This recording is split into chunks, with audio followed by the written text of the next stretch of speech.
یا صاحب الزمان یا وارث قرآن۔ تو ایک چیز جو کوالٹی اہل بیت کے ماننے والے اور محبت کی وجہ سے ہے وہ نشاط ہے قیام فی اللیل میں۔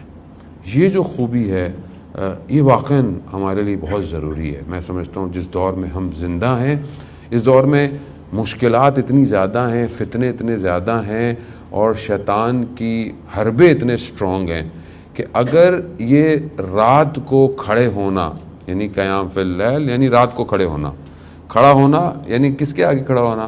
خداوند متعال کے آگے کھڑے ہونا۔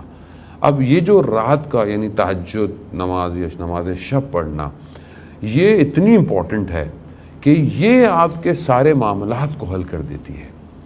یہ خصوصیت ہے عزیزان محترم۔ اسے آپ ہی نہ سمجھیں صرف علماء نے نماز تہجد پڑھنی ہے یا بوڑھے ہو جائیں گے تو تہجد کی نماز پڑھیں گے، مجبوری ہے بھائی اب تو کچھ ہے نہیں۔ آیت اللہ عظمہ بہجت فرماتے ہیں کہ جو بھی کمال پہ پہنچا ہے وہ سحر کی بیداری کی وجہ سے پہنچا ہے۔ جو سحر میں بیدار ہوا وہی کمال پہ پہنچا ہے۔ اور وہ فرماتے ہیں کہ جب بھی تمہاری رات کو آنکھ کھل جائے تو سمجھ لو تمہیں فرشتے نے اٹھایا ہے، فرشتے نے اٹھایا۔ اور ہم دیکھتے ہیں ابھی تو بڑا ٹائم ہے، فجر میں سو جاؤ، فرشتے نے اٹھایا ہے۔ کہا کہ اگر تم اٹھ کے عبادت نہیں کر سکتے تو وہ کہتے ہیں کہ بیٹھ جاؤ اور خدا کو سلام کرو خدا کی بارگاہ میں اور دوبارہ سو جاؤ، ضائع نہ کرو اس کیفیت کو۔ اور یہ جو اہل بیت کی محبت کرنے والے ہیں ان کے لیے وہ شوق سے اٹھتے ہیں، یعنی جب وہ اٹھتے ہیں عبادت میں کھڑے ہوتے ہیں تو ایسا نہیں ہے بس زبردستی اٹھ رہے ہیں یا منہ بنایا ہوا ہے، نہیں، یعنی نشاط ہے، یعنی اپنے اندر اتنی پازیٹیو انرجی ہے اور خوشحالی ہے جیسے کوئی بہت زبردست سی کوئی چیز ملنے والی ہے، یا جیسے کوئی بہت زبردست جگہ پہ آپ کی پسندیدہ جگہ پہ آپ کو کوئی دعوت دے دے کھانے کی تو آپ کیسے خوشی سے جائیں گے۔ تو یہ جو نشاط ہے، یہ جو کیفیت ہے، یہ اہل بیت سے محبت کرنے والوں کی تہجد کے وقت یہ کیفیت ہوتی ہے۔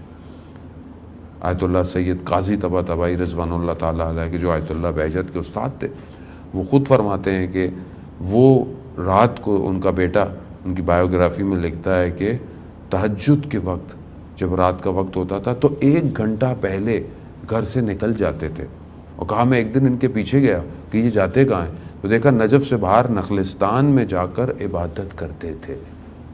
اور ایک دن میں ان کے پیچھے گیا تو مطلب وہ ان کو پتہ چل گیا کہ میں پیچھے آ رہا ہوں، ظاہر ہے آیت اللہ قاضی جو یہ دعویٰ کرتے ہوں کہ میں وہ سوال جانتا ہوں جو جب امام ظہور کریں گے تو کیے جائیں گے، تو یہ کیسے نہیں پتہ چلتا کہ کوئی میرے پیچھے آ رہا ہے۔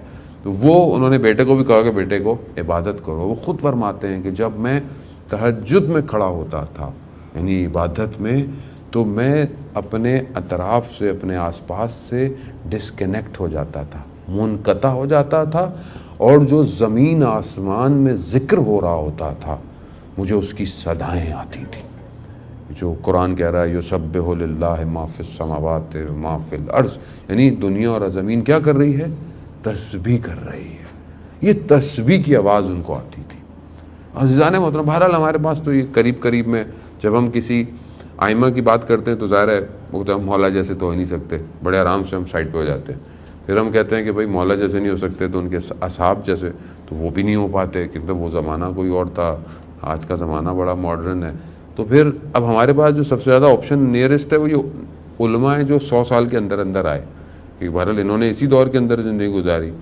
اور اس کے علاوہ ہمارے پاس وہ شہداء ہیں کہ جو ہمارے ہی زمانے میں جوانی حالت میں شہید ہو گئے، یعنی یہ شہداء کی زندگی اور ان کے نامے پڑھیں۔ خود آیت اللہ خامنائی فرماتے ہیں کہ جو ہے وہ شہداء کی وصیتوں کو پڑھیں، شہداء نے جو وصیتیں لکھی ہیں ان کو پڑھیں، آپ کو احساس ہوگا کہ یہ کتنے بڑے ولی خدا تھے، یعنی جن کو خود یہ پتہ ہو کہ کون سا دن ان کی زندگی کا آخری دن ہے۔